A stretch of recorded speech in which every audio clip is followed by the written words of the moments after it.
اعوذ باللہ من الشیطان الرجیم بسم اللہ الرحمن الرحیم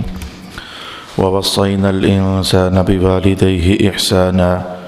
حملته امه کرہا ووضعته کرہا وحمله وفصاله 30 شہرا حتى اذا بلغ اشدہ وبلغ 40 سنہ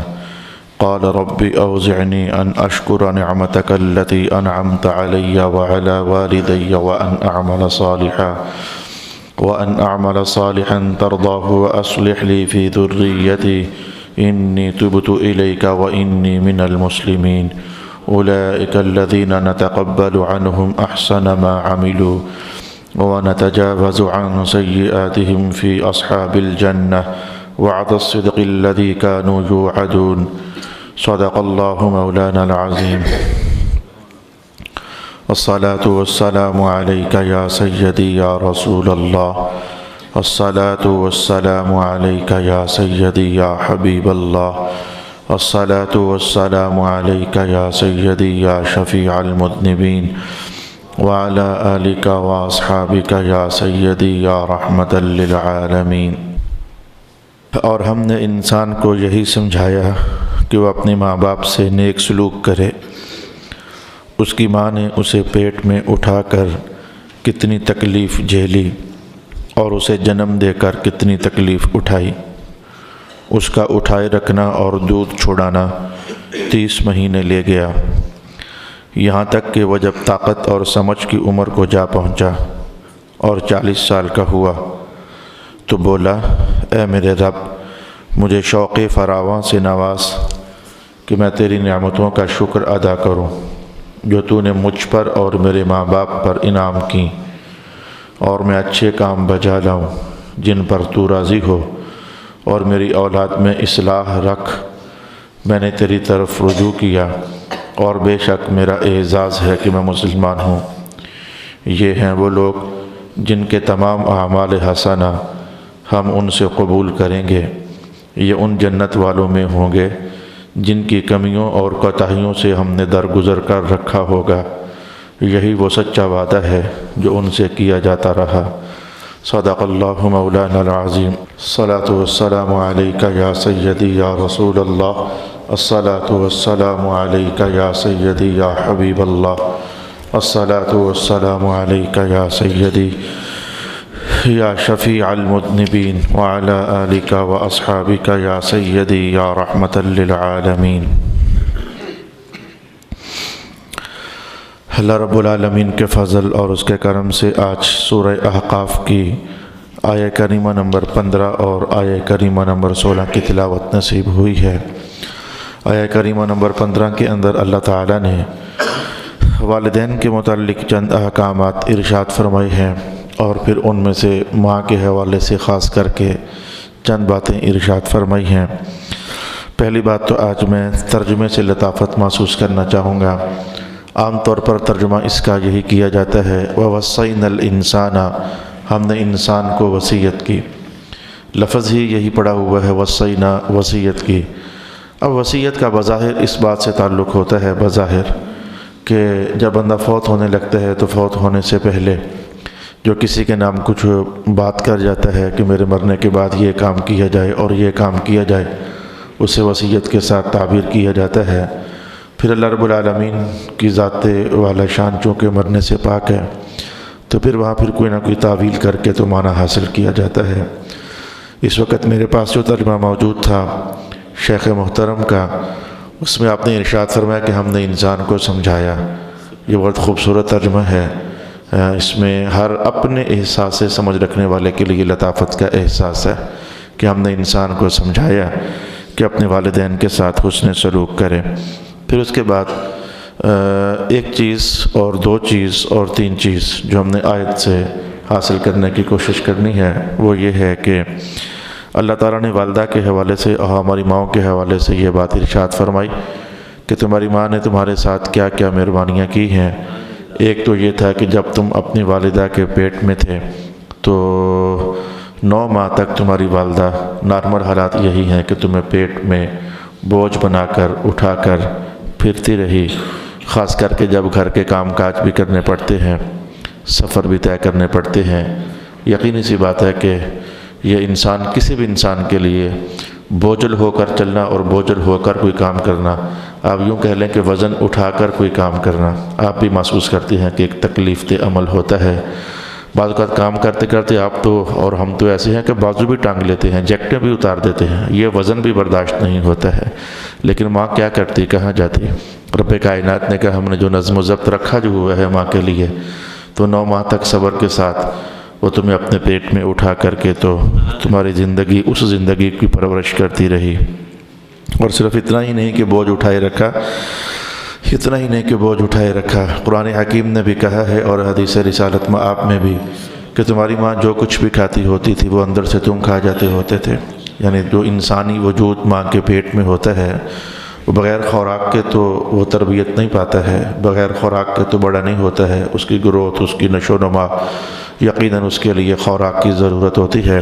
تو اللہ تعالیٰ نے تمہاری خوراک، تمہاری ماں کی خوراک ہی کو بنا دیا ہوا تھا، اس لیے اس حالت میں ماؤں کو ذرا زیادہ فیڈ لینی پڑتی ہے، انہوں نے خود بھی اپنے آپ کو بھی سنبھال کے رکھنا ہوتا ہے، اور اپنے نئے جگر پارے کے لیے بھی انہوں نے خوراک کا بندوبست کرنا ہوتا ہے۔ تو ایک تکلیف تو قرآن نے کہی، دوسری میں نے آپ کو سمجھائی۔ خوراک بندہ کھا جائے اور اس کے بعد اندر سے کوئی اور ہڑپ کر جائے تو یہ بھی ایک ماں کے لیے بڑی کمزوری کا باعث بن جاتا ہے۔ پھر نمبر 2 پر، اور پھر بنیادی طور پر جو میں نے بھی ساتھ آپ کو حدیث کا مضمون کہا، نمبر 3 پر ہو جاتا ہے کہ تمہاری ماں جو ہے پھر اس نے جب تمہیں جنا تو اسے اچھی خاصی تکلیف کا سامنا کرنا پڑتا، وجود میں دردیں پیدا ہو جاتی ہیں، شدید دردوں کی لہر وجود کے اندر اٹھتی ہے۔ انسان اس بات کو محسوس کر سکتا ہے، نہ بھی محسوس کرے تو قرآن کہہ جو رہا ہے، رب کائنات فرما جو رہا ہے، وَوَضَعْتُهُ كُرْهًا، انتہائی ناپسندیدگی کے عالم میں، کرہا کراہت، یعنی جو درد انسان کو ہوتی ہے تو یقیناً وہ پسندیدہ تو نہیں ہوتی، ناپسندیدہ ہوتی ہے۔ تو تمہاری والدہ نے تمہیں اس حالت میں جنم دے دیا، خیر سے تم دنیا میں تشریف لے آئے۔ یہ دوسرا حوالہ دیا ماں کا۔ ایک حوالہ قرآن نے کہا کہ پیٹ میں اس نے تمہیں اٹھائے رکھا، دوسرا حوالہ دیا کہ اس نے تکلیف کے ساتھ تمہیں پھر جن دیا، اور تیسرا حوالہ دیا کہ وَحَمْلُهُ وَفِصَالُهُ، یہ میں کہتا ہوں دنیا میں آنے کے بعد قرآن پاک نے تو ایک موٹی سی اور بظاہر نظر آنے والی صورت بیان کی ہے کہ ماں تمہیں اٹھائے اٹھائے پھرتی تھی اور اپنا دودھ پلاتی تھی، تو یہ اٹھائے اٹھائے پھرنا اور پھر تمہیں دودھ سے ہٹانا، اس بات کو پھر 30 مہینے کا وقفہ گزر جاتا ہے، یعنی سمجھو کہ 2.5 سال اس بات کو گزر جاتے ہیں۔ آپ کو کبھی گھر میں اپنے چھوٹے بہن بھائیوں کو اٹھا کر کھلانا پڑ جائے اور انہیں رونے سے روکنا پڑ جائے تو آدھے گھنٹے بعد جان پر بان آتی ہے، ماما مجھ سے نہیں اٹھایا جاتا یا مجھ سے نہیں اٹھائی جاتی، 2-4 لفظ سخت بھی بول دے تو یہ چڑیل مجھ سے نہیں اٹھائی جاتی، تو جس کو تم چڑیل کہتے ہو یا جو اس سے مجھ سے نہیں اٹھایا جاتا، جب قرآن پاک کہتا تمہاری ماں 30 مہینے تک اسے اٹھائے اٹھائے پھرتی رہی، اور اتنا قریب رکھتی ہوتی تھی کہ جب بھی اسے بھوک لگتی تھی تو اپنا خون جگر پھر دودھ کی صورت میں اپنے بچوں کو پلا دیتی ہوتی تھی۔ یہ 3 بڑی باتیں قرآن حکیم نے کہی ہیں۔ ایک یہ کہ تمہاری ماں نے تمہیں اپنے پیٹ میں اٹھائے رکھا، بڑی تکلیف والی بات تھی۔ کرہا کے الفاظ رب کائنات نے کہے ہیں، ہم چونکہ مرد ہیں تو شاید مردوں کو وہ تکلیف کا احساس نہیں ہے، یہ تو ماؤں سے پوچھا جا سکتا ہے کہ انہیں تکلیف تھی یا کہ نہیں تھی۔ قرآن جس رب نے عورت کو بنایا ہے ماں، وہ بتا رہا ہے کہ جو میری بندی تھی اسے بہت تکلیف تھی تمہیں اٹھا اٹھا کر پھرنا، وہ رب بتا رہا ہے کہ دوسرا حوالہ یہ ہے کہ جنتے وقت بھی تمہاری ماں نے تکلیف کا سامنا کیا ہے، وہی رب بتا رہا ہے کہ تیسری مرتبہ جب تم دنیا میں آئے تو 30 مہینوں تک اٹھا کے رکھنا، یہ پھر ایک مشقت والی بات تھی۔ وَفِصَالُهُ 30 شَهْرًا، یہ میں نے 2-3 بار اس عنوان کو اس لیے آپ کے سامنے دہرایا ہے کہ مذہب کا ایک دستور ہے اپنے مقام پر جو سینکڑوں بار آپ کو بتا چکا ہوں، کسی بھی کام کی مشقت جب بڑھ جاتی ہے تو اللہ تعالیٰ اس کا اجر اور صلہ بھی زیادہ فرما دیتا ہے۔ یہ میں نے کئی بار آپ کی خدمت میں مذہب کا یہ اصول اور یہ سنہری قانون بیان کیا ہوا ہے۔ آپ سمجھیں کہ مفسرین کرام نے کہا وہ جو حضور فرماتے تھے اس کی وجہ یہ آیت شریفہ تھی۔ کیا وجہ، کیا فرماتے تھے رسول پاک علیہ السلام؟ جب حضور سے پوچھا جاتا کہ یا رسول اللہ میں حسن سلوک کرنا چاہتا ہوں تو سب سے زیادہ حق کس کا ہے؟ حضور فرماتے تیری ماں کا ہے۔ کہتے ہیں اچھا حضور اگر ماں کا حق ادا کر دوں، سلوک حسن سلوک کر لوں، تو پھر اس کے بعد کس کا حق ہے؟ حضور فرماتے پھر بھی تیری ہی ماں کا ہے۔ 2 مرتبہ حضور نے فرما دیا، اور تیسری مرتبہ جب پھر پوچھا کہ حضور پھر 2 مرتبہ کے بعد آپ کس کے ساتھ حسن سلوک کروں؟ فرمایا پھر ماں کے ساتھ۔ چوتھی مرتبہ رسول پاک علیہ السلام نے باپ کا حوالہ دیا تھا، تو آئمہ تفسیر نے کہا صرف رب کائنات نے 3 مرتبہ حوالہ دیا ہے کہ پیٹ میں مشقت اٹھائی، حضور نے کہا اس کے مقابلے میں حسن سلوک الگ بنتا ہے، اور پھر تمہیں جننے کی تکلیف اٹھائی تو حضور نے سمجھایا یہ کہ اس تکلیف کے بدلے میں حسن سلوک پھر الگ بنتا ہے، اور پھر تمہیں 30 مہینے اٹھا کر دودھ پلانے کی تکلیف اٹھائی تو سمجھ جاؤ کہ اس کا حسن سلوک پھر الگ بنتا ہے۔ یہ 3 تکلیفوں کے مقابلے میں رسول پاک علیہ السلام نے ماں کو 3 درجے آگے کر دیا، اور ارشاد فرمایا کہ تیری ماں ہے اور پھر تیری ماں ہے اور پھر تیری ماں ہے، اور اس کے بعد نمبر 4 پر رسول پاک علیہ السلام نے باپ کا حوالہ ارشاد فرمایا ہے۔ فی الحال میں آیت کے موٹے موٹے مضامین آپ کی خدمت میں لا رہا ہوں، احادیث طیبہ کی طرف، اور بعض ایک مسائل ہیں جو اس مختصر نشست میں ہم جان لیں گے، ان کی طرف ہم بعد میں بڑھنا چاہیں گے۔ پھر رسول پاک رب کائنات نے فرمایا کہ پھر ایسا ہوا کہ یہی بندہ جو ماں کے پیٹ میں رہ کر آیا پھر دنیا میں جن کر آ پہنچا، پھر 30 مہینے تک ماں اسے اٹھائے پھرتی رہی، جب یہ اپنی قوت اور جوانی کو پہنچا اور انتہائی شدید انسان ہو گیا، یہاں تک کہ 40 سال کا ہو گیا، تو پھر کہنے لگا، اصل میں یہ پیچھے ایک مخصوص بندے کا حوالہ بھی چل رہا ہے، یہ جتنی باتیں ہیں نا کہ ماں نے اٹھا کے رکھا اور پھر جن دیا ہے تو سب انسانوں کی کہانی، لیکن اگلی باتیں ملا کر کے جناب حضرت علی فرما رہے تھے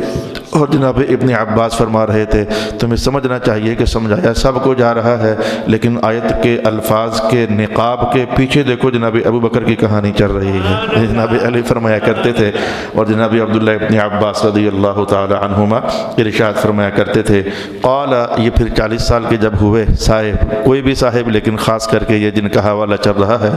جناب حضرت ابو بکر صدیق رضی اللہ تعالی عنہ، قال رب اوزعنی، تو کہنے لگے اے میرے اللہ کریم مجھے توفیق سے نواز، شوق فراواں مجھے عطا فرما، میں تیری نعمتوں کا شکر ادا کروں، جو نعمتیں تو نے مجھے عطا فرمائی ہیں، جو نعمتیں تو نے میرے والدین کو عطا فرمائی ہیں، میں ان کا شکر ادا کروں، مجھے اور توفیق عطا کر، صرف شکر ادا کرنے تک نہ رہوں، ان اعمل صالحا، میں عمل صالح بھی کروں اور اچھے کام بھی کروں، اور مولا کریم اچھے کام ایسے دینا کہ ترضاہ، جو کروں تو پھر تو راضی بھی ہو جائے۔ بعض اچھے عمل ایسے بھی ہوتے ہیں کہ بندہ کر تو لیتا ہے لیکن کہیں نہ کہیں کسی کوتاہی اور کمی کی وجہ سے وہ مقام قبولیت تک نہیں ہوتے، میں مولا میں اچھے عمل کروں اور پھر تو ان پر راضی بھی ہو جائے۔ ترضاہ واصلح لی فی ذریتی، اگلا عنوان اس آیت شریفہ کے اندر یہ ہے کہ اے اللہ میری اولاد کی بہتری فرما دے، میری اولاد کی اصلاح فرما دے۔ انی تبت الیک، یہ 5واں عنوان ہے، میں تیری طرف رجوع کرتا ہوں، میں توبہ کرتا ہوں، رجوع کرتا ہوں۔ وَإِنِّي مِنَ الْمُسْلِمِينَ، اور یہ میرا اعزاز ہے کہ میں مسلمان ہوں، اور اللہ کا شکر ہے کہ ہم مسلمان ہیں، ہمارا یہ اعزاز ہے۔ پھر ایسے شخص کے بارے میں اصل میں تو جناب ابو بکر صدیق تھے، اور پھر اس کیٹیگری کے اور بھی جتنے لوگ ہوتے ہیں جو اللہ سے رجوع کر جاتے ہیں کہ اے اللہ تعالیٰ توفیق دے، تو نے بڑی نعمتیں دی ہیں، ماں کے پیٹ میں تھا تب سے نعمتیں شروع کر دی تھی، تو نے بڑی نعمتوں سے تو نے نوازا ہے، دنیا میں سانسیں نصیب کر دی ہیں، پھر میں بڑھتا جوان ہوا، جوانی گزری، 40 سال تک پہنچا، کھاتا رہا پیتا رہا، تیرے انعامات اور نعمتیں استعمال کرتا رہا، تو مولا توفیق دے مجھے، جو بھی اس طرز کا بندہ ہوتا ہے، جو بھی اس رنگ ڈھنگ کا ہوتا ہے، وہ اللہ سے توفیق خیر مانگتا رہتا ہے، عمل صالح میں کوشش کرتا رہتا ہے، اللہ کو راضی کرنے کے لیے بندوبست کرتا رہتا ہے، ایسے لوگوں کے لیے رب کائنات نے ارشاد فرمایا اولئک الذین نتقبل عنہم احسن ما عملوا، یہی وہ لوگ ہیں جن کے نیک کاموں کو ہم قبول کر لیتے ہیں اور اپنے فضل و کرم سے ان کی کوتاہیوں کو ہم معاف فرما دیتے ہیں۔ وَنَتَجَاوَزُ عَنْ سَيِّئَاتِهِمْ، اور ان کی سیئات سے ہم تجاوز کر لیتے ہیں۔ وَعْدَ الصِّدْقِ الَّذِي كَانُوا يُوعَدُونَ، یہ اللہ کا سچا وعدہ ہے جو کہ ان لوگوں سے کیا جا رہا ہے۔ تو یہ آیت کا ایک لب لباب، ایک خلاصہ میں نے آپ کی خدمت میں بیان کیا ہے۔ آج کی نشست میں 1 2 4 حدیثیں، ویسے تو اللہ تعالیٰ کے فضل سے جب 15ویں سپارے سے ہم گزر رہے تھے تو وہاں پر والدین کا حوالہ آیا تھا، اور صرف والدین کا حوالہ ہی نہیں آیا تھا، وَآتِ ذَا الْقُرْبَى حَقَّهُ کے الفاظ تھے کہ اپنے رشتہ داروں کے حقوق ادا کیا کرو، تو وہاں پھر اچھی خاصی نشستیں اللہ کریم نے توفیق سے نوازا تھا، ہم نے جانی تھیں، پڑھی تھیں، جو حدیثیں اس وقت مجھے میسر ہو سکی میں غریب نے اس وقت آپ کے لیے بیان کر دیں۔ آج بھی ایک آدھ نئی حدیث کے الفاظ اور متن کی خوبصورتی میرے پاس موجود ہے، میں آپ کی خدمت میں عرض کروں گا، اور مجھے خوب یاد پڑتا ہے کہ کبھی اس حدیث کو میں نے آپ کے لیے بیان نہیں کیا ہے، آج ہی پڑھنے کی توفیق ہوئی بلکہ کہہ سکتے ہیں کہ 10-15 دن پہلے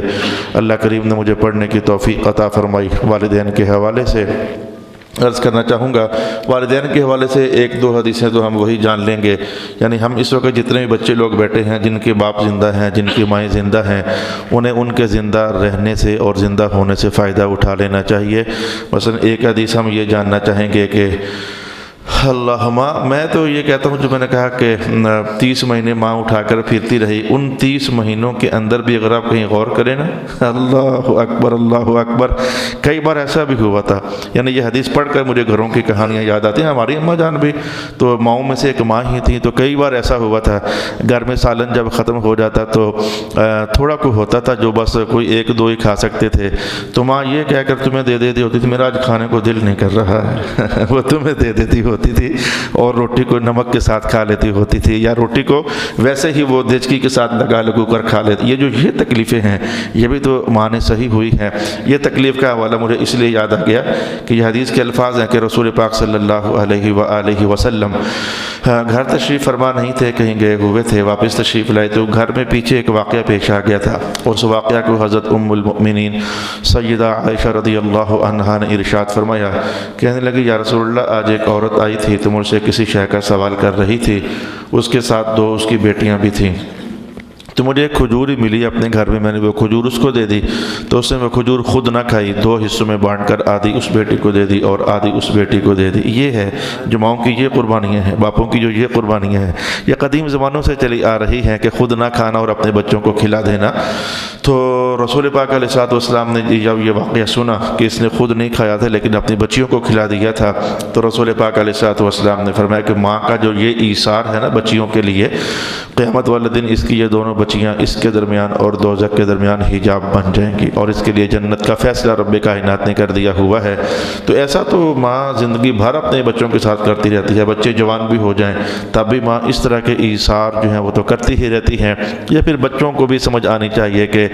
وہ جب کمانے کی عمر میں پہنچیں تو اپنے والدین کو بے سہارا نہ چھوڑیں، بے آسرا نہ چھوڑیں، اپنی کمائی میں سے کچھ حصہ کھلانے پلانے کے باوجود ان کی نظر کریں۔ اور یقین جان لیجئے کوئی ماں بھی، جس ماں نے قربانیاں دے دے کر تمہیں پالا ہوتا ہے، وہ کب فضول خرچی کرے گی؟ اب تمہارے پیسے پر آ کر خاص کر کے وہ کسی نہ کسی بہانے، وہی تمہارا باپ وہی تمہاری ماں، تو پیسے جمع کرتے کرتے کرتے کسی بہانے تم پر پھر لگا دیتے ہیں، اور پھر وہ تمہیں ہی پلٹا دیتے ہیں۔ انہوں نے وہ پیسے کیا کرنے ہوتے ہیں جب ان کا بیٹا ان کی ساری ضروریات کی تکمیل کر دیتا ہے؟ مجھے خود اپنی والدہ کی کہانی یاد آتی ہے، وہ مجھ سے کہتی رہتی ہیں اکبر بیٹا یہ جو ہے نا میرا جو یہ زیور ہے نا یہ اس کو دے دینا، اور اس کو دینے کا راضی ہوتا ہے کہ اس نے گفٹ کیا ہوتا ہے۔ تو میں یہ جب جملے سنتا ہوں تو مجھے قرآن ہی یاد آتا ہے، جو بڑھاپے میں والدین تم سے لے لیتے ہیں، جو تم ان کی خدمت کرتے ہو ضروریات زندگی دینے کے بعد، تو پیسے ان کے پاس اضافی ہوتے ہیں، پھر وہ وصیت میں یا کسی بہانے وہ کافی سارے وہ تمہیں ہی پلٹا کر واپس دے دیتے ہیں۔ لیکن اس لین اور دین میں بچہ اگر اندر سے مخلص ہو، اللہ کریم اس کے لیے رحمت کے دروازے کھول دیتا ہے، اور ماں باپ کی خدمت گزاری کی وجہ سے اس کے لیے بڑی آسانیاں پیدا فرما دیتا ہے۔ یہ ایک حدیث کے الفاظ ہوئے۔ دوسری حدیث کے الفاظ میں عرض کرنا چاہوں گا کہ آج میں اشارہ نہیں کر سکتا ہوں کیونکہ ہمارا ممبر ابھی تیار ہو کر پہنچا نہیں ہے، وگرنہ ممبر ہوتا تو میں اشارہ کر کے تو عرض کرتا کہ حضور ممبر کی پہلی سیڑھی پر تشریف فرما ہوئے تو آمین کہا تھا، دوسری سیڑھی پر تشریف فرما ہوئے تو پھر آمین کہا تھا، اور تیسری سیڑھی پر تشریف فرما ہوئے تو پھر آمین کہا تھا۔ تو پوچھا گیا حضور یہ آپ نے آمین آمین کیوں کہا ہے؟ تو حضور فرما رہے تھے کہ جناب جبرائیل آئے تھے اور وہ کہہ رہے تھے کہ جس بندے نے اپنے ماں باپ کو بڑھاپے میں پایا ہے اور ان کی خدمت کر کے جنت میں نہیں جا سکا ہے، وہ تو خاک آلود ہو جائے، رسوا ہو جائے۔ تو میں اس پر آمین کہہ رہا تھا۔ ان 3 باتوں میں سے ایک بات یہ تھی، اور 2 باتیں اور بھی تھیں، لیکن والدین کے حوالے سے کم از کم آپ نے سن لیا کہ رسول پاک علیہ السلام اس بات کا احساس بتا رہے ہیں کہ ماں باپ جب ہوں تو ان کی خدمت کر کے بندہ کچھ کما نہ سکے تو خدمت نہ کر سکنا یہ اصل میں یہی ذلت ہوتی ہے اور یہی رسوائی ہوتی ہے، جو پھر کچھ ہی دنوں کچھ ہی وقت کے بعد بندے کے سامنے آ جاتی ہے۔ جیسے رات تک کتنے بھی گھنٹوں کی ہو لیکن کچھ ہی دنوں کے ٹائم کے بعد سورج نکل آتا ہے، سورج اتنا بھی لمبا نکلے کچھ ہی ٹائم کے بعد رات پڑ جانی ہوتی ہے نا۔ یہ خوشیوں کے دن بھی کچھ اتنے زیادہ نہیں ہوتے ہیں، اور یہ غمیوں کے دن بھی بھارکیف اتنے زیادہ نہیں ہوتے ہیں۔ یہ سرکل چلتا رہتا ہے، تکرار چلتا رہتا ہے، لیکن وہ بچہ بد نصیب ہو جاتا ہے جو کہ جس کو حضور فرماتے خاک آلود ہو جائے۔ آمین جس کے خلاف حضور حضور فرما دیں، جس کے خلاف حضور آمین فرما دیں اپنے ماں باپ کو ناراض کرنے والے کے لیے۔ حضور کا تو آمین قابل قبول ہی ہے اللہ تعالیٰ کی بارگاہ میں، وہ کسی کے حق میں ارشاد فرما دیں یا کسی کے خلاف ارشاد فرما دیں، وہ تو قابل قبول ہے۔ پھر ایک صحابی حضور کی خدمت میں حاضر ہوئے تو انہوں نے عرض کیا تھا حضور جہاد کا اعلان ہو گیا، میرا بھی دل ہے کہ جہاد کرنے کے لیے جاؤں۔ تو رسول پاک علیہ الصلوۃ والسلام آنے والے کا ماتھا دیکھ کر ساری کہانیاں جان لیتے ہوتے تھے، تو حضور سمجھتے تھے کہ اس کی تو ماں باپ زندہ ہیں، تو کسی اور، حالانکہ اور بھی صحابی آ رہے تھے جہاد میں جانے کی باتیں کر رہے تھے، کسی اور کے لیے حضور نے نہیں فرمایا تھا۔ یہ ادا میرے حضور ہی کی ہے، یہ فیض اور یہ خاصہ میرے حضور ہی کا ہے۔ تھوڑے جنازے حضور پڑھاتے ہوتے تھے، سارے جنازے حضور پڑھاتے ہوتے تھے، کبھی کسی موقع پر یہ بات ہی نہیں کی، لیکن آج پوچھ رہے تھے اس نے کسی کا قرضہ تو نہیں دینا؟ حضور دیکھ رہے تھے کہ اس نے کسی کا قرضہ دینا ہے، یہ آج ہی کیوں پوچھا؟ کل پچھلے جنازے پر کیوں نہیں پوچھا تھا؟ اگلے جنازے پر کیوں نہیں پوچھا تھا؟ حضور محسوس کر رہے تھے کہ اس نے قرضہ دینا ہے تو ہی تو آج جو جہاد کے لیے باقی صحابہ بھی تو آ رہے تھے، لیکن حضور نے جب اس آنے والے صحابی کو دیکھا تو کہا اس کے تو بوڑھے بزرگ گھر ہیں، تو پھر اگر یہ ادھر چلا گیا تو خدمت گزاریاں کون کرے گا؟ اس حدیث سے ویسے ایک سبق میں آپ کی خدمت میں کہنا چاہوں گا۔ تو جب اجازت مانگی جہاد کی تو حضور نے فرمایا جا کر ماں کی خدمت کر، تیرا جہاد کا اجر اللہ ادھر ہی عطا فرما دے گا۔ اچھا، میں جو بات کہنا چاہتا ہوں میرے دوستوں، میں جو بات کہنا چاہتا ہوں کہ جہاد جیسی عظیم عبادت جس میں بندہ جان دے دے تو سیدھا جنت میں جا رہا ہوتا ہے، تو محسوس نہیں کرتے ہو کہ حضور فرماتے ہیں کہ اگر ماں باپ کو اکیلے چھوڑ کر جانا ہے تو جہاد میں بھی جانے کی ضرورت نہیں ہے۔ گھر میں ماں باپ کو سنبھالا دینے والا کوئی نہ ہو تو جہاد کی بات بھی کرتے ہو تو ادھر جانے کی بھی ضرورت نہیں ہے۔ تو ایسے میں ان بیٹوں کو بہت سمجھنا چاہیے جو بوڑھے ماں باپ کو گھر میں چھوڑ کر، ان کے پاس کوئی اور بھی تیمارداری یا رکھوالا، ان کی کیئر کرنے والا، نگہداشت کرنے والا کوئی بھی نہیں ہے، تو 3 دن کے لیے، 4 دن کے لیے، ہفتے کے لیے مری ناران کاغان جاتے رہتے ہیں، اور ماں باپ پیچھے انتظار کا صدمہ الگ جھیلتے ہیں، اور اپنی زندگی کو جو چلانا ہوتا ہے وہ تکلیف الگ جھیلتے ہیں۔ میں کہتا ہوں ان بچوں کو بھی ذرا کافی سارا سوچنا چاہیے کہ ماں باپ کو اکیلے گھر چھوڑ کر کے تو صرف جہاد کے لیے جانا بھی، حضور کہتے ہیں جا کر ادھر ہی اپنا کام کر لیں، ان کی خدمت کر لیں تو اللہ تعالیٰ جہاد کا اجر ادھر ہی عطا فرما دے گا۔ اچھا، وہ حدیث میں آپ کی خدمت میں بیان کروں گا جس کو پڑھنے کے بعد اچھی لطافت محسوس ہوئی، دل میں ایک اچھا احساس ہوا۔ ایک شخص حضور کی خدمت میں آئے تھے اور آ کر کہنے لگے تھے یا رسول اللہ گناہ کر بیٹھا ہوں اور گناہ بھی بہت بڑا ہے۔ اور جب حدیث میں کہہ جو دیا کہ بہت بڑا گناہ ہے تو حضور کی صحبت میں رہنے والوں کو پتہ تھا کہ چھوٹا کون سا ہوتا ہے اور بڑا گناہ کون سا ہوتا ہے۔ انہوں نے کہا تھا حضور گناہ کر بیٹھا ہوں تو گناہ بھی بہت بڑا ہے، تو آپ مہربانی فرمائیں میں کیا کروں؟ تو حالانکہ ہمیشہ حضور توبہ کی تلقین کرتے ہوتے، توبہ کرو اللہ تعالیٰ معاف کر دے گا، توبہ کرو اللہ تعالیٰ معاف کر دے گا۔ حضور تو اس طرح کے کلمات ارشاد فرماتے ہوتے تھے التائب من الذنب کمن لا ذنب له، التائب من الذنب کمن لا ذنب له، توبہ کرنے والا ایسے ہی ہو جاتا ہے جیسے اس نے گناہ کیا نہیں ہوتا ہے۔ لیکن آج اس طرح کی بات ہی حضور نے نہیں فرمائی ہے۔ ایک عجیب سا رحمت کا دروازہ کھول کر کے تو مسلمانوں کے ذہنوں پر دستک دی رسول پاک علیہ الصلوۃ والسلام نے۔ آپ حضور نے کہ اماں جان ہے، کہا حضور وہ تو فوت ہو گئی ہیں۔ اب جو آگے بات آنے جا رہی ہے وہ سمجھ جانا کہ تعلق اس کا اماں جان کے ساتھ اصل میں تو اماں جان کے ساتھ بنتا تھا۔ اچھا حضور وہ تو فوت ہو گئی ہیں، عنوان کیا تھا؟ حضور بہت بڑا گناہ کر بیٹھا ہوں، بتائیں اب میں کیا کروں؟ پوچھا اماں جان ہے؟ کہا حضور وہ تو فوت ہو گئی ہیں۔ تو کہا اچھا خالہ جان ہے؟ جی حضور خالہ جان ہے۔ کہا جا کے ان کی خدمت کر لی، اللہ تعالیٰ بڑا سارا گناہ بھی معاف فرما دے گا۔ اسی لیے رسول پاک علیہ السلام پھوپھی جان کو نہیں بلکہ خالہ جان کو فرماتے ہوتے تھے الخالۃ کالام، یہ جو خالہ ہوتی ہے یہ ماں ہی ہوتی ہے، یہ ماں کی طرح ہی ہوتی ہے۔ یہ خالاؤں کے ساتھ جو بچوں کا پیار محبت ہوتا ہے پھوپھیوں کے ساتھ بھی ہوتا ہی ہوگا، لیکن اگر وزن کیا جائے تو وہ اس طرح نہیں ہوتا ہے۔ یہ اللہ تعالیٰ نے ایک نظام محبت رکھا ہوا ہے، اس نظام محبت کو بس جیسے اب ماں ماں ماں پھر کہا باپ، تو حضور یہ بھی تو فرما سکتے تھے نا باپ باپ باپ پھر کہتے ماں، لیکن نہیں، اللہ نے جو بانٹ رکھی ہے ٹھیک رکھی ہے۔ بھلے میں خود بھی ایک باپ ہوں لیکن مجھے اللہ تعالیٰ کے فضل سے اس تقسیم پر کوئی شکوہ نہیں ہے، کوئی شکایت نہیں ہے، میں خوش ہوں، بلکہ خوش ہوں کہ اللہ حضور نے کسی کھاتے میں تو ہم غریبوں کو رکھا ہوا ہے نا، چلو نمبر 4 پر ہی رکھا لیکن رکھا تو ہوا ہے۔ تو اب حضور پاک علیہ الصلوۃ والسلام نے پوچھا کہ خالہ ہے؟ جی ہاں حضور خالہ ہے۔ تو رسول پاک علیہ الصلوۃ والسلام نے ارشاد فرمایا کہ جا کر پھر ان سے تم حسن سلوک کر لو، تو جو کہہ رہے ہو نا کہ بہت بڑا گناہ ہو گیا ہے اللہ تعالیٰ معاف کر دے گا۔ اچھا اس کا پھر خالہ کے ساتھ تو تعلق ہوا بامر مجبوری، اصل میں تو اس بات کا تعلق ماں کے ساتھ بنتا ہے۔ میں ایک دم سے چمکارا حدیث کا آپ کے سامنے رکھنے لگا ہوں، حدیث کی روشنی آپ کے سامنے رکھنے لگا ہوں۔ سوال یہ تھا حضور گناہ ہو گیا، گناہ نہیں بڑا گناہ ہو گیا، حضور بڑا گناہ ہو گیا. تو حضور نے کہا میں اگر ماں ہوتی, اگر وہ ابھی خالہ کہہ رہے ہیں تو خالہ کے ساتھ نیکی کو حضور بیان کر رہے ہیں اس بات کے جواب میں, تو اگر ماں ہوتی تو جواب یہی دینا تھا جا کر ماں کی خدمت کر لے, وہ بڑا سارا گناہ بھی اللہ معاف فرما دے گا. میں یہ عرض کرنا چاہتا ہوں کہ ماں کی خدمت میں اللہ کریم, ایک ہوتی ہے غلطی, ایک ہوتا ہے غلطے, جو بڑے بڑے غلطے ہیں نا, بڑے بڑے غلطے, ماؤں کی نوکری سے اللہ تعالیٰ بڑے بڑے غلطے بھی معاف فرما دیتے ہیں. یہ ایسے میں نے غلطے لفظ بول دیا, لفظ ہے وہ کوئی نہیں ہے, غلطی ہی ہوتی ہے, یہ غلطے شلطے ہوتا نہیں ہے, لیکن میں آپ کو احساس دینے کے لیے کہ اس نے صحابی نے آ کر کہا تھا حضور بہت بڑا گناہ ہو گیا ہے. اب حدیث میں ذکر نہیں ہے کہ وہ بہت بڑا گناہ ہو گیا تھا, یہ بس میں یہاں سے بلکہ ایک لطیف سی بات خطیبوں سے عرض کرنا چاہوں گا, علماء سے عرض کرنا چاہوں گا. زندگی میں میرے پاس بھی لوگ آئے ہیں, آپ کے پاس بھی لوگ آئیں گے. اگر آپ محراب میں اللہ نے آپ کو بٹھا دیا تو ہے تو اس کے کرم کے فیصلے کوئی محراب نشین بن جائے تو لوگ آ کر کہیں جی بہت بڑی غلطی ہو گئی ہے, تو اس موقع پر حضور کی ادا کیا ہے, یہ نہیں پوچھا کہ اچھا ہوا کیا ہے, چھوڑ دو بس جو بھی ہوا ہے, اگلی بات کرو کہ یہ معافی کیسے ہوگی, یعنی اس کو قریت لگانا اور وہ ذائقے محسوس کرنا, اچھا ہوا کیا ہے تو بتانا تو غلطی کیا ہے. تو وہ تو ایک صحابی تھے جو بار بار کہہ جا رہے حضور بڑا گناہ ہو گیا, کہا اللہ معاف کر دے گا, حضور اس سے بھی بڑا ہے, کہ معاف ہو جائے گا, اس سے بھی بڑا ہے. اچھا وہ تو بتا صحیح تو نے کر کیا دیا ہے, وہ جس نے بچی کو اپنے زندہ وہ قبر میں ڈال دیا تھا, وہ تو بار بار چونکہ وہ کہے جا رہے تھے کہ اس سے بھی بڑا ہے تو اس سے بھی بڑا ہے. لیکن عام حالات میں اگر کبھی کوئی توبہ کرنے کے لیے آ جائے تمہارے پاس, تمہارے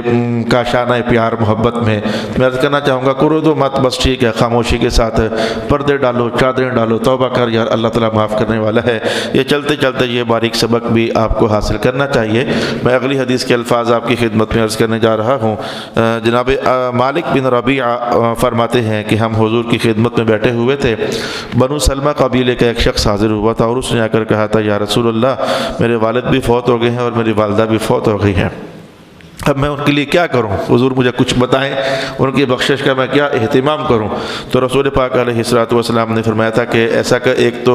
یعنی مرنے کے بعد کوئی ہیں چیزیں ایسی جو حضور ہم کر سکتے ہیں. تو سرکار دو عالم علیہ السلام نے کہا ہاں ایک تو نماز جنازہ ہے, اپنی ماں سب کا پڑھو لیکن اپنی ماں باپ کا نماز جنازہ کبھی مس نہ کرو, ان کا نماز جنازہ تم ادا کرو. اور پھر فرمایا کہ ان کے لیے بخشش کی دعا کرو, نہ بھی کرو کہ تو حضور نے یہ آیت کریمہ اٹھا کر نماز کا حصہ بنا دی ہوئی ہے جس میں ہر سلام پھیرنے سے پہلے تمہیں کہنا ہی پڑے گا ربنا اغفر لی ولوالدی, ربنا اغفر لی ولوالدی, اے میرے اللہ تعالیٰ بخشش فرما دے میری اور بخشش فرما دے میرے والدین کی. اور پھر حضور نے کہا اگر تمہارے ماں باپ نے کہیں وعدہ کیا ہوا ہے نا, کہیں کسی جگہ وعدہ کیا ہوا ہے, یار یہ بھی ایک شے ہوتی ہے, یہ بھی ایک شے ہوتی ہے, میں نہیں جانتا کہ اس دور کے اندر کوئی نبھاتا ہوگا, ممکنہ نبھاتے ہی ہوں گے, حسن اذان ہی کرتے ہیں, نبھاتے ہوں گے. میں مثلا آپ میرا بیٹا میرے سامنے ہے تو میرے سامنے کوئی بندہ کر کے جی حضرت صاحب مہربانی کریں مجھے قرآن پاک ہی لے دیں, چلو چھوٹی سی پیسوں کی بات کر لیتے ہیں, کم میں قرآن پاک ہی لے دیں. میں کہا اچھا ذرا کل آ جائے, میں قرآن پاک دے دوں گا آپ کو, میں خرید کر دے دوں گا, یار میں 1,500-2,000 روپیہ دے دوں گا, یہ وعدہ میں نے کر لیا دے دیتا ہوں. اب میں مر گیا ہوں, وقت آنے سے پہلے کل آئی نہیں, میں ہی اللہ کے پاس چلا گیا. تو اس بات کی طرف حضور نے اشارہ کیا, اگر تمہارا باپ کسی کے ساتھ وعدہ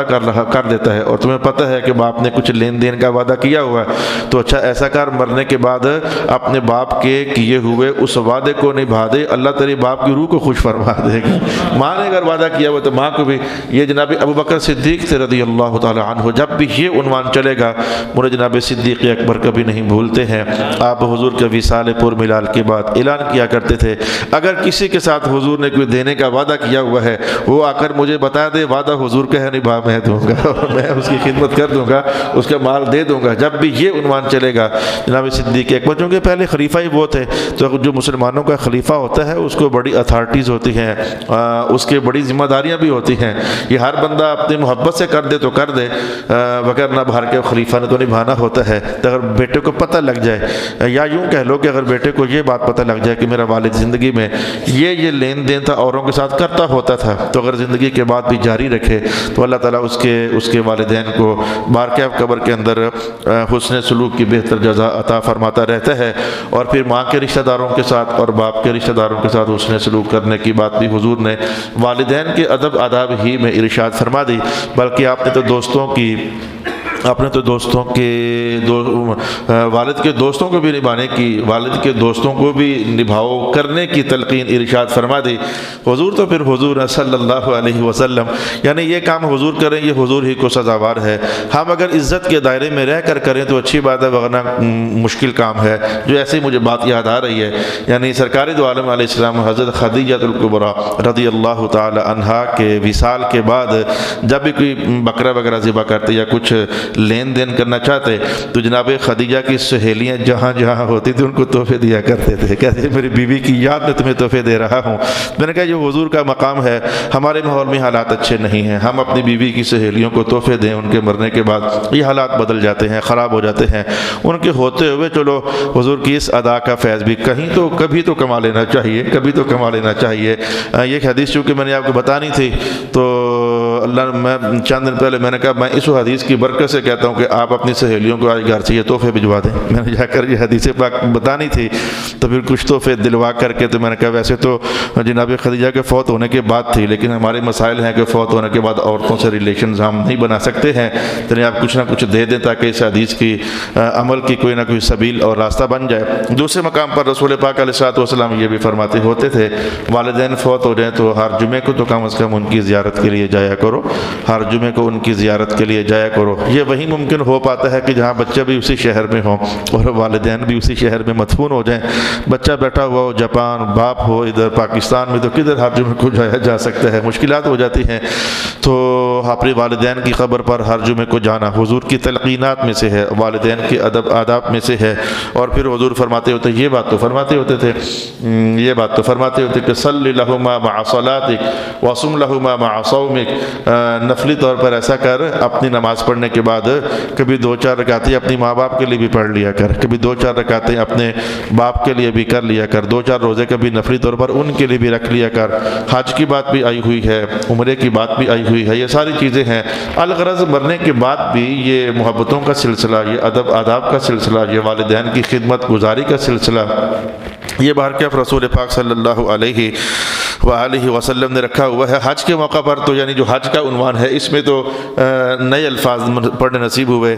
خوشکن الفاظ ہیں، سارے الفاظ خوشکن ہوتے ہیں، لیکن جب تازہ سا کلام میٹھی سی لہر بن کر سماعت سے ٹکراتا ہے تو لطافت ذرا اپنے عروج اور بانگ پن ذرا جوبن پر جا پہنچتا ہے۔ سرکار دو عالم صلی اللہ علیہ وآلہ وسلم نے ارشاد فرمایا جس بندے نے اپنے ماں باپ میں سے کسی ایک کی طرف سے حج کیا تو یہ حج ان کے ماں باپ کے جس کے لیے کیا اسے تو کافی ہو جائے گا، لیکن جملہ سنو جو میٹھا سا جملہ یہ تھا، جس نے اپنے ماں باپ کے لیے حج کیا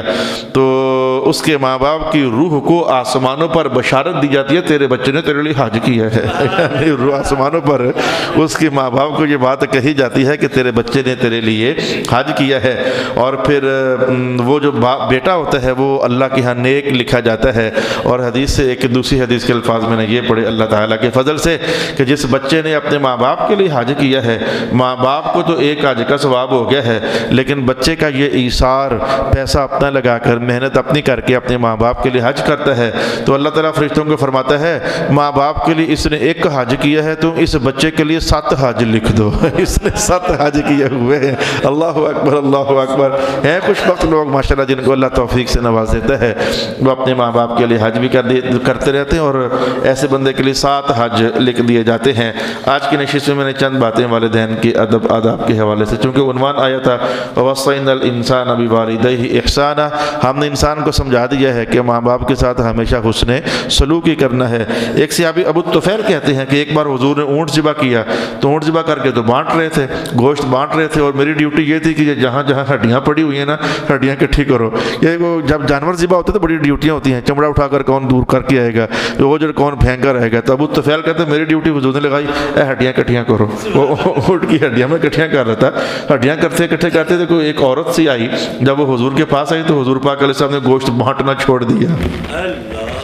گوشت بانٹنا چھوڑ دیا اور ایک چادر اتار کر اپنی جو کندھوں پر تھی نیچے بچھا دیا اور اس عورت کو ادھر بٹھا دیا۔ اچھا میں نہیں جانتا تھا، میں نیا حضور کی صحبت میں تھا، میں جانتا نہیں تھا کہ یہ عورت کون ہے۔ میں نے کسی سے پوچھا یہ کون عورت ہے؟ جس کے لیے حضور نے اپنی چادر بچھا کر گوشت بانٹنا چھوڑ دیا ہے، اس کو بٹھا دیا ہے، کہا یہ وہ عورت ہے جس نے بچپن میں سرکار کو دودھ پلایا ہوا تھا۔ تو اپنے دودھ پلانے والی ماں کی بھی رسول پاک علیہ الصلوۃ والسلام اس قدر عزت اور احترام۔ تو پھر جس ماں کا حوالہ قرآن دے رہا ہے، جس نے تمہیں پیٹ میں رکھا، جس نے تمہیں جنا تکلیفوں کے ساتھ، جس نے تمہیں 30 مہینے تمہیں اٹھا کے رکھا، تو وہ ماں تو پھر بہت آگے بہت آگے بہت آگے۔ یہ ویسے مائیں جو ہے نا، مائیں جیسے باپ 3 ہوتے ہیں،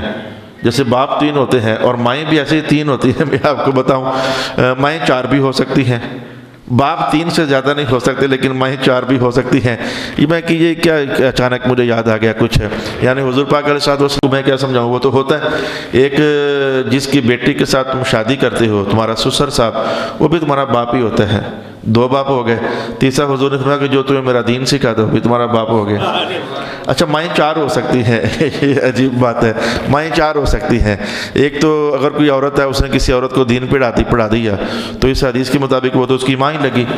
اچھا جس کی بیٹی بھی آ کر لے کر گئے ہو، وہ بھی تمہاری ماں ہی لگی۔ جیسے باپ جو لگا تو اس کی بیوی تو ماں بھی لگی، اور ایک ماں وہی ہوتی ہے جو ہوتی ہے، ایک چوتھی ماں بھی ہے، اور وہ چوتھی ماں یہ ہے جس نے بچپن میں تمہیں دودھ پلا دیا ہوا ہے۔ جناب رسول پاک علیہ السلام حلیمہ سعدیہ کو بھی ماں ہی کہتے ہوتے تھے،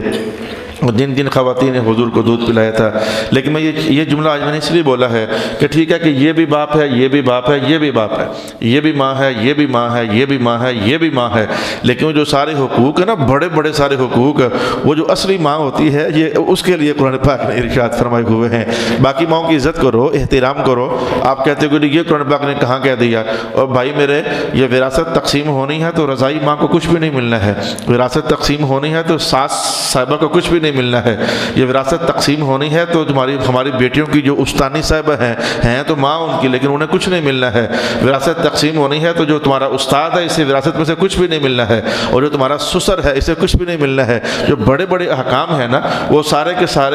سارے جو اصل ماں اور اصل باپ نسبی ہوتے ہیں، جن کے پیٹ کے ساتھ تمہارے تعلقات ہوتے ہیں، بڑے احکام انہی کے ساتھ تعلق رکھتے ہوتے ہیں۔ ہاں یہ جو استاد کی خدمت کر دی جاتی ہے، یہ درجہ لازم کی چیز نہیں ہے کہ اگر نہ کرو گے تو اللہ تعالیٰ پکڑ کرے گا، یہ درجہ فیض کی چیز ہے۔ لیکن باپ خود جو اصلی باپ ہوتا ہے، اگر اس کی خدمت گزاری نہیں کرتی ہے تو یہ درجہ پکڑ کی چیز ہے کہ تیرے باپ نے جب تجھے کھلایا تھا تو نے کیوں نہیں کھلایا تھا، جب اس نے تجھے پالا تھا تو نے کیوں نہیں پالا تھا۔ یعنی میں نے یہ احساس آپ کو بتانا چاہا کہ ٹھیک ہے کہ باقی بھی استاد ہیں، باقی بھی باپ ہوتے ہیں یا باقی بھی مائیں ہوتی ہیں، لیکن جو بڑے احکام ہیں وہ اس باپ کے ساتھ اور اس ماں کے ساتھ تعلق رکھتے ہیں، جو میں نے آپ کی خدمت میں عرض کر دیا ہے۔ واپس آئیے ایک بار پھر ہم قرآن پاک کے الفاظ کا ایک مجموعہ جو ہے وہ ہم جان چکے ہیں آج کی اس نشست میں۔ رب کائنات نے ارشاد فرمایا کہ وَوَصَّيْنَا الْإِنسَانَ بِوَالِدَيْهِ إِحْسَانًا، ہم نے انسان کو سمجھا دیا ہے کہ وہ اپنے والدین کے ساتھ اس نے سلوک کرے۔ حَمَلَتْهُ أُمُّهُ كُرْهًا، اس کی ماں نے اسے تکلیف کے ساتھ پیٹ میں رکھا، وَوَضَعَتْهُ كُرْهًا، اور تکلیف کے ساتھ اسے جن دیا، وَحَمْلُهُ وَفِصَالُهُ 30 شَهْرًا، اور ماں کا بچے کو اٹھا کے رکھنا اور اس کا دودھ چھڑانا، یہ 30 مہینوں پر مشتمل تھا۔ یہ ایک دوسرا مسئلہ ہے جس کو مسئلہ رضاعت کہا جاتا ہے۔ اگرچہ یہ کافی سارا یہ عنوان جو ہے یہ 1-2-4 جملوں کے اندر بہت زیادہ وضاحت ہو نہیں سکنی ہے، لیکن میں اتنی سی بات آپ کو بتا دیتا ہوں کہ جس عورت کا بچپن میں دودھ پی لیا جاتا ہے تو پھر اس سے بہت سارے احکام ثابت ہو جاتے ہیں، وہ تمہاری ماں لگنے لگ جاتی ہے۔ یوں سمجھ لو کہ آپ نے بچپن میں ایک مخصوص زمانہ ہے، اس زمانے تک کسی عورت کا دودھ پی لیا تو وہ جو عورت ہے وہ تمہاری ماں لگنے لگ جائے گی، اس کی جو بیٹیاں ہیں وہ تمہاری بہنیں لگنے لگ جائیں گی، تو پھر اس عورت کی بچیوں کے ساتھ تمہاری شادی نہیں ہو سکے گی۔ ایک بہن بھائی تو حقیقی ہوتے ہیں نسبی، اور ایک بہن بھائی رضائی بھی ہوتے ہیں، یعنی دودھ پلانے والی جیسی ماں ہوتی ہے تو اس کی بچیاں تمہاری دودھ پلانے والی ماں کی وساطت سے تمہاری رضائی بہنیں لگ جاتی ہیں، تو رضائی بہنوں کے ساتھ پھر شادی کرنا جائز نہیں ہوتا ہے۔ اگر کسی بچی نے دودھ پی لیا ہے کسی دوسری عورت کا، تو پھر اس عورت کے جو بیٹے ہوتے ہیں، وہ عورت اس بچی کی ماں لگ جاتی ہے، تو اس عورت کے جو بیٹے ہوتے ہیں وہ اس بچی کے لیے جوان ہونے کے بعد بھی اور اب بھی بھائی کے درجے میں آ جاتے ہیں، رضائی بھائی بن جاتے ہیں۔ تو یہ رضائی بہن جیسے حقیقی بہن بھائی آپس میں شادیاں نہیں کر سکتے ہیں، ایسے رضائی بہن بھائی بھی آپس میں شادیاں نہیں کر سکتے ہیں۔ ہمارے ملک پاکستان میں بہت زیادہ تو یہ رواج نہیں ہے، لیکن خال یعنی 1% اگر کہا جائے تو بڑی مشکل سے اتنا ہی کو نکلتا ہے کہ کہیں نہ کہیں بچپن میں کہ کوئی عورت روتا بچہ دیکھ کر کے تو اس کو دودھ پلا کر کے، تو حالانکہ اس کی نظریہ یا نیت بچہ بنا لینا اپنا یہ نہیں بھی ہوتی ہوگی، لیکن اس کو روتا دیکھ کر ہر عورت جس کا نام عورت ہے نا، اس کے اندر کہیں نہ کہیں ایک ماں چھپی ہوتی ہے۔ یہ میرا جملہ یاد کر لیجیے آپ، ایک عورت ہو نا، عورت ہے، شادی اس کی نہیں بھی ہوئی، اس کے بچے نہیں بھی ہیں، تو ہر عورت کے اندر کہیں نہ کہیں ایک ماں چھپی ہوتی ہے۔ آپ کو استاد صاحب اس کی کوئی حدیث میں اصل نکال سکتے ہیں؟ حدیث کے الفاظ آپ کو سنا دیتا ہوں۔ یہ جو ویسے تو بتوں شتوں سے حضور نے منع کر دیا، یہ بت گھر میں نہیں رکھے جا سکتے، چھوٹے سائز کے ہیں یا بڑے سائز کے ہیں، لیکن بیٹیوں کے لیے حضور نے اجازت دے دی۔ جناب عائشہ کی گڑیاں تھیں، تو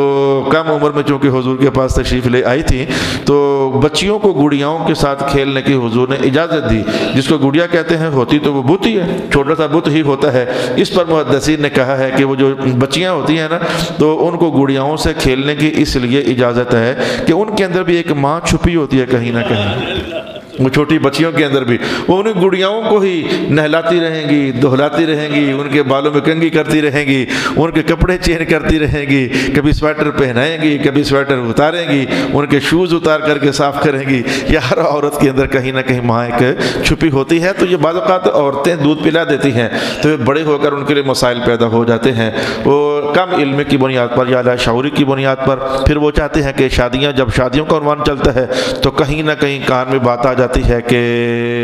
اس نے تو تیری ماں کا دودھ پیا ہوا ہے۔ پھر اس موقع پر دل کو بڑا صدمہ ہوتا ہے، ہو اتنا اچھا بچہ ہے لیکن ہم اپنی بیٹی کی شادی اس کے ساتھ نہیں کر سکتے ہیں۔ یہ کہیں نہ کہیں یہ واقعات آئے ہیں میرے پاس، لیکن بہت کم آئے ہیں۔ میں کہتا ہوں میری بہن میرے بھائی میں مجبور ہوں، اب یہ آپس میں بہن بھائی لگتے ہیں، میں کچھ نہیں کر سکتا۔ اور ایک ایسا واقعہ بھی آیا، اور حضور کی خدمت اقدس میں بھی ایک واقعہ ایسا آیا تھا، شادی ہو چکنے کے بعد یہ خبر اڑی کہ انہوں نے تو بچپن میں دودھ پیا ہوا تھا۔ جب حضور کی خدمت میں بات پیش ہوئی تو حضور نے کہا یہ نکاح اب باقی نہیں رہ سکتا ہے، اس نکاح کو ختم کرنا پڑے گا، اور حضور نے پھر وہ نکاح ختم کر دیا تھا۔ تو ایک آدھ واقعہ میرے پاس بھی ایسا پہنچا، میں نے کہا بھی اگر یہ بات ثابت ہے پر میں فتویٰ دے دیتا ہوں، اگر ثابت ہے کہ اس بچے نے اس بچی کی ماں کا دودھ پیا ہے، اب کچھ بھی کر لو یہ شادی ہو ہی نہیں سکتی، اس میں تو کوئی اختلاف ہی نہیں ہے، دنیا جہان کا کوئی مفتی سے جائز نہیں کہہ سکتا ہے۔ باقی یہ مدت ہوتی کتنی ہے جس سے یہ حرمت رضاعت ثابت ہو جاتی ہے، یعنی یہ بہن بھائی ہونے والے احکام ثابت ہو جاتے ہیں۔ تو اس کا جواب یہ ہے کہ میں 2-3 جملے بول دیتا ہوں، کسی کو سمجھ آ گئی تو ماشاءاللہ۔ تو بات یہ ہے کہ 2 سال تک، اب میں وہ لمبی چوڑی بحث 10 صفحے میرے پاس بھرے ہوئے ہیں، لیکن میں نہیں کر سکتا ہوں، بس 2 جملے بولتا ہوں، ہو گئے تو ماشاءاللہ، نہ ہوئے تو پھر بعد میں دوہرا لینا۔ کہ 2 سال تک تو دودھ پلانا ہوتا ہے، آیات حولین کاملین کے الفاظ قرآن پاک میں لکھے ہوئے ہیں، 2 سال تک دودھ پلانا ہوتا ہے اور دودھ پلانا چاہیے۔ اگر کوئی عارضہ نہ ہو، کوئی مجبوری نہ ہو، کوئی عذر نہ ہو، تو ماؤں کو چاہیے کہ بچوں کو دودھ پلائیں 2 سال تک۔ 2 سال تک دودھ پلانے سے یہ دودھ پلانا بھی حلال ہے اور جائز ہے، اور بلکہ ضروری ہے۔ اور اس زمانے میں اگر کوئی بچہ بھی 2 سال کی عمر کے اندر کسی دوسری عورت کا دودھ پی لیتا ہے تو اس سے حرمت رضاعت ثابت ہو جاتی ہے، حرمت رضاعت اس سے ثابت ہو جاتی ہے۔ اور اگر 2 سال کے بعد 6 مہینے اور ڈالو تو 30 مہینے ہو گئے، 30 شہرن کے الفاظ ہیں، 30 مہینے ہو گئے، تو 2 سال کے بعد جو اوپر والے 6 مہینے ہیں ان میں دودھ پلانا حرام ہے، دودھ نہیں پلایا جا سکتا، دودھ پلانا حرام ہے۔ لیکن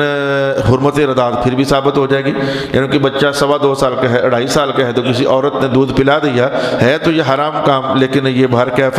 حرمت رضاعت پھر بھی ثابت ہو جائے گی۔ اور اگر کوئی بچہ اس سے بھی آگے نکل گیا، 30 مہینوں کے بعد بھی وہ کسی عورت کا دودھ پی لیتا ہے تو یہ دودھ پی لینا ہے ویسے درجے میں حرام، لیکن اس سے حرمت رضاعت جو ہے وہ ثابت نہیں ہوتی ہے۔ یہ دودھ پینے سے یہ حرمتیں ثابت ہوتی کیسے ہیں؟ یہ بالیقین بات ہے کہ یہاں کہنے والی نہیں ہے، یہ بالیقین بات ہے۔ رضاعت کے باب میں سب سے مشکل دلیل اسی کی ہے، وہ جب عقلی تقاضوں کے مطابق وہ جب دلیل چلائی جاتی ہے تو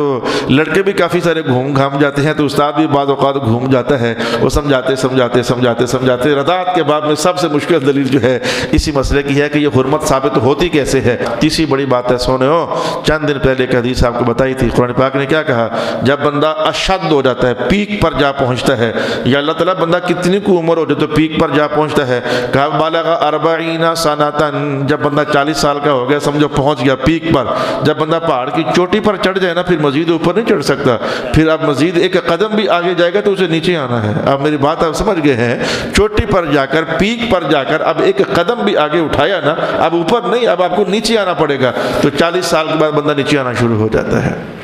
حدیث آپ کو یہی بتائی تھی. چلے 2 حدیثیں بتاتا ہوں، دونوں آپ کو بتائی ہوئی ہیں کہ قرآن پاک نے کہا جب 40 سال ہو گئے تو بندہ اشد ہو گیا، شدید ہو گیا، طاقت کی انتہا تک، سمجھ کی انتہا تک پہنچ گیا، اب اس کا زوال شروع ہونا ہے. تو رسول پاک علیہ الصلوۃ والسلام نے ابن عباس کی روایت فرمایا کہ 40 سال کے بعد بندے کی طاقتیں واپس ہونا شروع ہو جاتی ہیں. کسی کے گوڑے کھچک گئے، کسی کا دماغ ہل گیا، کسی کا کولیسٹرول بڑھ گیا، تو کسی کا جناب علی لقوہ ہو گیا، تو کسی کے جوڑوں میں درد آ گیا، کسی کا یورک ایسڈ بڑھ گیا. یہ جو بیماریاں بڑھ جاتی ہیں اس میں 40 سال کے بعد عام طور پر یہ پہلے بھی اللہ قادر ہے، اللہ تعالیٰ چھوٹے چھوٹے بچوں کو بھی ہارٹ پیشنٹ بنا رہا ہے، یہ تو اللہ کی شان فیصلے ہیں. لیکن جو نارملی حالات ہیں عام طور پر عموماً جو کہا جاتا ہے تو وہ یہی ہے کہ 40 سال کے بعد بندہ کمزور ہونا شروع ہو جاتا ہے. یہ حدیث میں نے آپ سے کہی کیونکہ انتہا 40 سال تک طاقت میں جانے کی، اس کے بعد پھر اس کو واپس نیچے آنا ہے. جو دوسری حدیث میں نے کچھ قریب کے عرصے میں آپ کو بتائی تھی اور میں نے اس کا میاں صاحب کے کلام کے ساتھ انطباق بھی کیا تھا کہ میاں صاحب جو یہ فرماتے ہیں کہ دیگر تے دن ہو یا محمد اوڑک نو ڈوب جانا، یہ دیگر کتنی کو عمر ہو جائے تو ہم سمجھیں کہ دیگر ہو گئی ہے. تو اسی حدیث سے معنی اخذ کیا گیا تھا کہ بندہ 40 کو سال کا ہو جائے سمجھ اس کی دیگر ہو گئی ہے. تو جب 40 سے اوپر چلے جاؤ تو مغرب اور عصر کے درمیان کا جو ٹائم ہے نا اس کو تقسیم کر لو، بس قریب قریب قریب قریب قریب قریب قریب. اور جب میں اپنے آپ کو دیکھتا ہوں تو دیگر تو میری کب کی ہو چکی ہے، اب مجھے اپنی فکر کرنی چاہیے. حضور نے کیا فرمایا تھا، جب بندہ 40 سال کا ہو جائے نا ویسے اب اسے ڈرنا شروع کر دینا چاہیے. حالانکہ بہت پہلے ڈرنا شروع کر دینا چاہیے، لیکن انسان کی کمزوریاں، سستیاں، بے راہ رویاں، شرارتیں، وہ جو جوانی کے تقاضے ہوتے ہیں، تو حضور نے کہا بس 40 سال بس ہے، 40 سال ہو جائیں تو اب تمہیں جناب ڈرنا شروع کر دینا چاہیے کیونکہ اب دیگر ہو گئی ہے، سارا دن گزر گیا ہے. یہ دیگر کے ساتھ جملہ یہ تشبیہ ہے نا، تو اب زمانہ پیچھے تھوڑا رہ چکا ہے. بلکہ 40 سال کی جو عمر ہوتی ہے یہ بے شمار روحانی قوتوں کے بھی عروج کا زمانہ ہوتا ہے. آپ محسوس نہیں کرتے ہو کہ 1-2 نبیوں کو ذرا الگ کر دیں، باقی 1 لاکھ سے زائد نبیوں نے جو اعلان نبوت کیا ہے وہ 40 سال میں کیا ہے.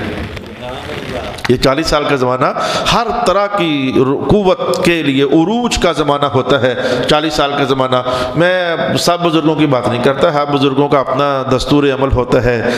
فیوزات روحانی بانٹنے کا اپنا طریقہ ہوتا ہے. لیکن جو ہمارے شیخ محترم ہیں حضرت علامہ پیر سید ریاض حسین شاہ صاحب زاد اللہ فی برکاتہ و مجداتہ، وہ جو بزرگوں کے خلفاء ہوتے ہیں وہ کہتے ہیں میں خلافت ایسے نہیں دوں گا، بڑی شرطیں آپ کی کڑی ہوتی ہیں کہ اتنی بار پہلے دورہ تفسیر پڑھانا پڑے گا، اتنے علوم پہلے پڑھ چکے ہونے چاہیے، پھر خلافت دوں گا، اور پھر مجھے پیچھے سے کہیں سے کوئی اشارہ آئے گا، امام باقر کہیں گے تو پھر دوں گا، امام کاظم کہیں گے، موسیٰ کاظم کہیں گے تو پھر خلافت دوں گا. یہ خلافتیں کوئی دکانداری تھوڑی ہے، یہ کہیں پیچھے سے کسی کو تمہاری ادا پسند آنی چاہیے، ادھر سے اجازت ہوگی تو پھر تمہیں خلافت ملے گی. یہ ساری شرطوں کے ساتھ ساتھ ساتھ ساتھ جو دلچسپ شرط وہ کہتے ہیں پہلے 40 سال کے تو ہو جاؤ، 40 سال کی ہوگے تو پھر خلافت دوں گا. اللہ تعالیٰ بھی اپنے نبیوں کو 40 سال کی عمر میں وہ جو اپنی خلافت ہے، اپنی اللہ کی خلافت، وہ 40 سال کی عمر ہونے پر اللہ کہتا ہے اعلان کر دیں کہ اب میں لا الہ الا اللہ محمد الرسول اللہ. باقی میں نے کہا مجھے کسی اور بزرگ، ہر بزرگ کا اپنا طریقہ کار ہے، اس لیے تو جو بندہ پیر پکڑنا چاہیے وہ صاحب علم ہونا چاہیے، اس سے پتہ ہوتا ہے کہ کون سا کام کب کرنا ہے اور کیسے کرنا ہے، اس کے پیچھے حدیث کی بنیاد کیا ہے اور قرآن پاک کی بنیاد کیا ہے. تو میں تو یہ شرطیں سن کر ہی ہنستا ہی رہتا ہوں، میں یہ تو پھر کاٹی خلافہ ہوں گے شاید محترم، آپ کے کاٹی خلافہ ہوں گے، لیکن ہمیں پتہ تھوڑا ہوتا ہے کس کے لیے کہاں سے پسندیدگی چل چکی ہوتی ہے. تو یہ خلافت کے فیصلے بھی خود نہیں ہوتے، جیسے انبیاء اللہ کے خلیفہ ہوتے ہیں تو فیصلہ کسی نے نہیں کرنا ہوتا، فیصلہ پیچھے سے آتا ہے، اللہ تعالیٰ کی طرف سے آتا ہے کس کو نبی بنانا ہے اور کس کو نبی نہیں بنانا ہے. تو روحانی لوگوں کے جو خلفاء ہوتے ہیں، جو علم میرے پاس ہے وہ تو یہی ہے کہ فیصلہ کہیں پیچھے سے آتا ہے. حضور پاک علیہ الصلوۃ والسلام سمجھا کے جاتے ہیں کہ میں ابو بکر کے مصلی پر کھڑا کر رہا ہوں، تمہیں سمجھ آ نہیں رہی ہے کہ میرے بعد یہی میرے مصلی پر چڑھیں گے. یعنی یہ اس طرح کے اشارات ہوتے ہیں جس سے پھر بندے کو سمجھ آ جاتی ہے کہ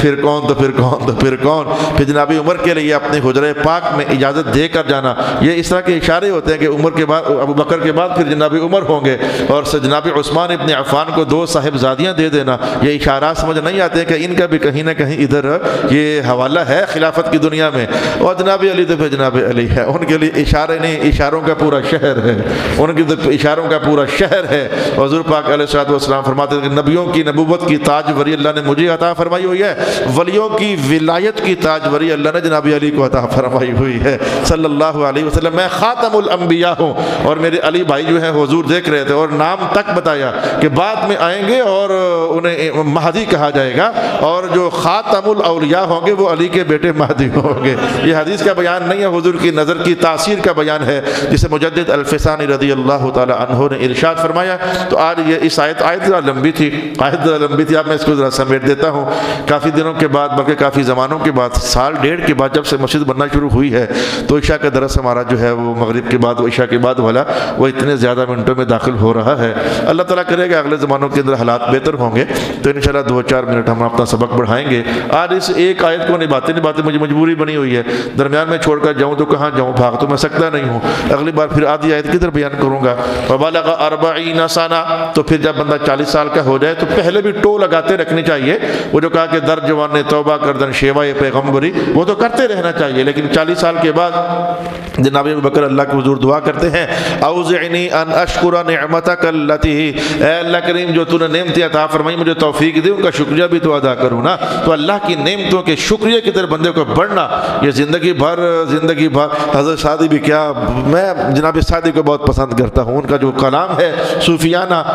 وہ کہتے ہیں کہ کھا کھا کر اللہ کی نعمتیں, دانت تو ٹوٹ گئے ہیں پر زبان ناشکری سے بات پھر بھی نہیں آ رہی ہے. دانتوں جیسی مضبوط چیز ہل گئی ہے اپنی تھان سے, لیکن زبان کی ناشکریاں ابھی تک باقی ہیں. اور بات ایسے ہی ہے, یقین جانے بوڑھے بندے بھی بعض اوقات ایسا جملہ بول دیتے ہیں جو سن کر کے ڈر سے لگ جاتا ہے, یار یہ گال ذرا غلطی ہوگی, خطرناک ہی ہو گئی ہے. اللہ نے مجھے بعض اوقات توفیق بھی دیا کہ میں کہتا ہوں اللہ تعالیٰ اس کو معاف کر دے, خاموشی سے جب کسی بزرگ بابا سے یا بیبے سے بات سنوں نا کہ یہ غلط ہو گئی ہے, اب اسے کہنے سے اس کا ویسے دل ٹوٹے, کہتے ہیں اللہ تعالیٰ غلطی ہوگی اس کو معاف فرما دے. اور صلی اللہ علی حبیبہ محمد وعلی آلہ واصحابہ اجمعین. انعمت علی وعلی والدی وان اعمل صالحا,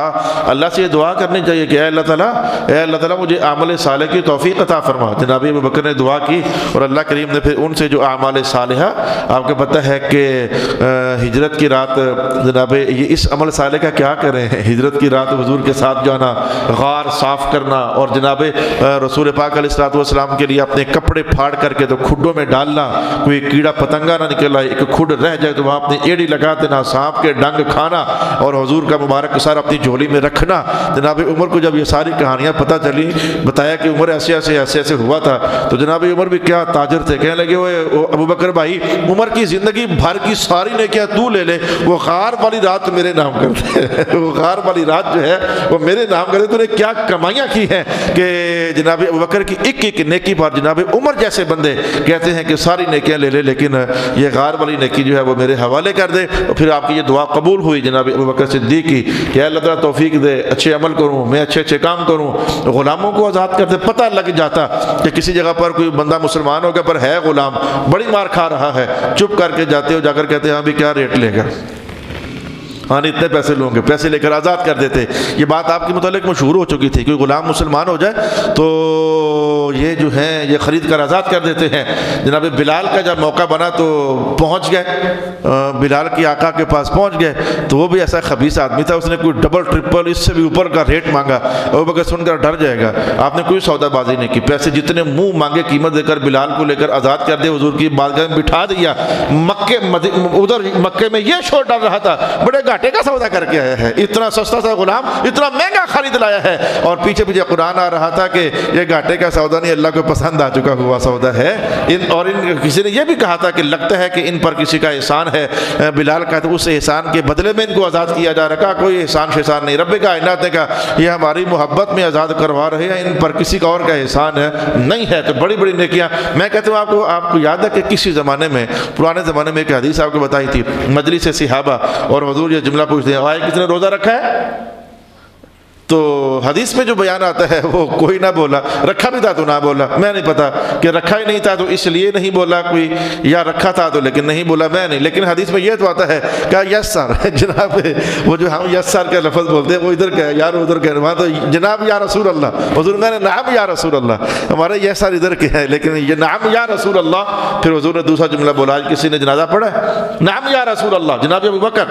آج کسی نے بیمار پرسی کی ہے؟ نعم یا رسول اللہ۔ آج کسی نے کسی کو کھانا کھلایا ہے؟ نعم یا رسول اللہ۔ دعا کی ہوئی تھی نا، اے اللہ مجھے نیک کام نیک کام نیک کام نیک کام نیک کام۔ تو 4 سوال ہوئے تو چاروں کا جواب جناب ابو بکر صدیق، حضور پاک علیہ السلام نے جملہ بتا دیا، جس وجود میں چاروں کام ایک دن میں اکٹھے ہو جائیں داخل الجنہ، پکا جنتی ہوتا ہے، وہ جنت میں داخل ہو جائے گا۔ رب کائنات نے ارشاد فرمایا کہ اوزعنی ان اشکر نعمتک التی ان اعمل صالحا ترضاہ ترضاہ ترضاہ ترضاہ ترضاہ۔ کبھی درس سننے آتے ہو تو کوئی نہیں، مولا تیری محبت میں جا رہا ہوں، میں درس دینے کے لیے، مولا تیری محبت کے لیے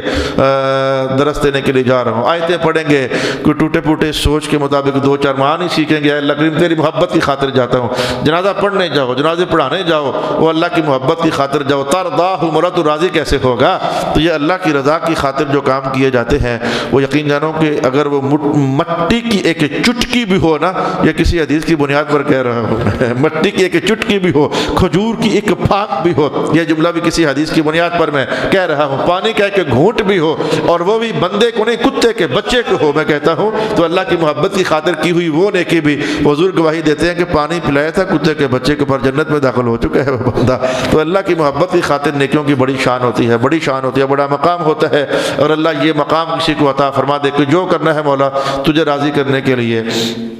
کرنا ہے۔ واصلح لی فی ذریتی، اپنے بچوں کے لیے خیر کی دعا کرتے رہنا چاہیے۔ الحمدللہ میں بھی کرتا رہتا ہوں، آپ کے بچوں کے لیے بھی کرتا ہوں، آپ اپنے بچوں کے لیے بھی کریں، میرے بچوں کے لیے بھی کریں، اپنے بچوں کے لیے خیر کی دعا کرنا، یہ قرآن حکیم کی اس آیت سے اگر یہ ساری ادائیں، یہ سارے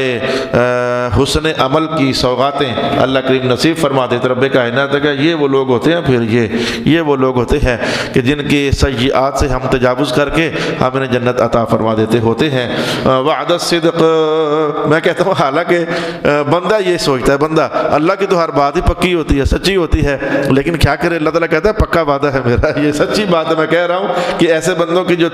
سیئات ہیں ان سے ہم تجاوز کر لیں گے۔ وَنَتَجَاوَزُ عَنْ سَيِّئَاتِهِمْ فِي أَصْحَابِ الْجَنَّةِ وَعْدَ الصِّدْقِ الَّذِي كَانُوا يُوعَدُونَ، اور یہ سچا وعدہ ہے جو ان لوگوں سے کیا جا رہا ہے۔ صدق اللہ مولانا العظیم۔